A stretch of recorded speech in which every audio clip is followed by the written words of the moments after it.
Hello दोस्तों, स्वागत है आपका टीएसएम एकेडमी में।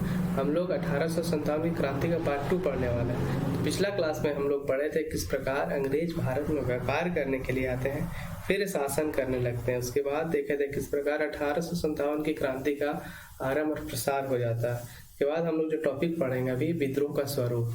तो 1857 ईस्वी के विद्रोह को लेकर इतिहासकार में मतभेद है। अलग अलग इतिहासकार इसे अलग अलग नाम से बुला रहे हैं। तो कोई इतिहासकार इसे सैनिक विद्रोह कह रहे हैं, तो कोई इसे एक राष्ट्रीय संघर्ष बताया रहा है, तो कोई भारतीय स्वतंत्रता का प्रथम संघर्ष का भी नाम से बुलाते हैं, कोई समानता असंतोष इत्यादि मानते हैं। तो जो भारत का इतिहासकार है इसे एक बड़ा संघर्ष बता रहे हैं, वहीं पे जो पाश्चात्य देश के इतिहासकार इसे एक छोटा सा सैनिक विद्रोह बता रहे हैं।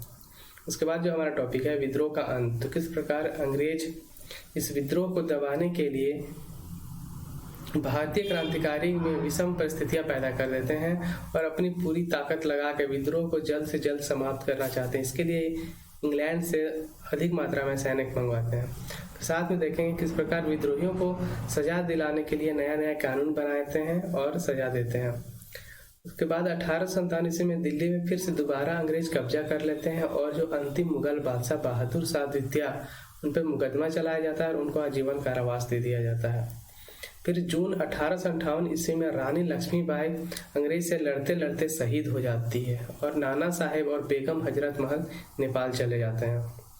उसके बाद जो हमारा टॉपिक है क्यों असफल रहा विद्रोह, क्या कारण था असफल रहने का इस विद्रोह का, तो देखेंगे किस प्रकार विद्रोह असफल रहा। तो पहला कारण था कि यहाँ पे एक साधन का कमी था, साथ में साथ धन का भी अभाव था। तो दोनों कारण के कारण असफल रहा। साथ में ही एक नेतृत्व करने का भी अभाव था, संगठन का भी अभाव था इसमें, और साथ में जो उद्देश्य था उद्देश्य स्पष्ट नहीं था। व्यक्तिगत हितों के कारण सब युद्ध लड़ रहे थे। इसके कारण हम लोग जान सकते हैं कि विद्रोह असफल रहा हमारा। उसके बाद जो दूसरा टॉपिक है हमारा विद्रोह का परिणाम, इस युद्ध से फिर क्या परिणाम निकला। तो देखेंगे किस प्रकार इस युद्ध से अंग्रेज स्पष्ट हो गया था कि हमारा अपना नीति में चेंज करना पड़ेगा। तो व्यक्ति अंग्रेज अपनी नीतियों में और चेंज कर देते हैं अपना नीति को। तो पहला जो नीति था उसमें कि जो सत्ता थी पहले कंपनी के हाथ में थी भारत का सत्ता, लेकिन अब यहाँ पे शासन करने के लिए ब्रिटिश क्राउन को लाया गया था। दूसरा देखेंगे किस प्रकार अंग्रेज एक भारत मंत्री या सचिव तथा 15 सदस्य वाले इंडियन काउंसिल की स्थापना करते हैं और अब भारत के गवर्नर जनरल को वाइसराय कहा जाने लगा।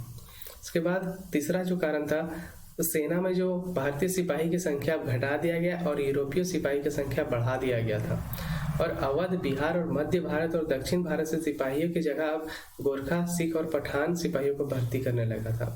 साथ में देखें किस प्रकार जो देश में सभी देसी राजाओं को शासन का भविष्य में उनका भू क्षेत्र पर कब्जा नहीं करने का भरोसा दे दिया गया था और जो दत्तक पुत्र को अपनाने का भी स्वतंत्रता दे दिया गया था। उसके बाद देखें किस प्रकार अंग्रेज ने अब भारतीयों के धर्म और सामाजिक रीति रिवाज का सम्मान भी करने लगा। तो ये सब कारण हुआ विद्रोह का। जो नेक्स्ट टॉपिक है हमारा 1857 की क्रांति और झारखंड। तो किस प्रकार 1857 की क्रांति का जो चिराग झारखंड भी छूता नहीं रहा, झारखंड में भी इसका लपेट लगी। इससे पहले भी इस तरह घटना घट गई थी। 1855 ईस्वी में राजमहल में संथाल विद्रोह की घटना इस तरह घट चुकी थी। उसके बाद झारखंड में चालू होता है युद्ध हमारा जाके 12 जून 1857 को स्टार्ट होता है देवघर के रोहिणी गांव से। यहाँ पे 3 सैनिक रहते हैं, तीनों सैनिक मिल के एक अंग्रेज को अफसर को गोली मार देते हैं। तो इन तीनों को फिर फांसी का सजा दिया जाता है। ये फांसी का सजा हजारीबाग तक फैलती है और इसके कारण हजारीबाग में फिर स्टार्ट हो जाता है विद्रोह। हजारीबाग का विद्रोह को देखते हुए फिर रांची के डोरंडा छावनी में भी सैनिक सब विद्रोह कर देते हैं। इसका नेतृत्व करते हैं जयमंगल पांडे। तो साथ में देखेंगे किस प्रकार रांची वाला विद्रोह पूरे झारखंड में फैल जाते हैं और इसका चाईबासा, धनबाद इत्यादि जगह पे फैल जाता है। उसके बाद देखेंगे किस प्रकार झारखंड में फांसी देने का परंपरा जयमंगल पांडे और नादिर अली को फांसी दे दिया जाता है।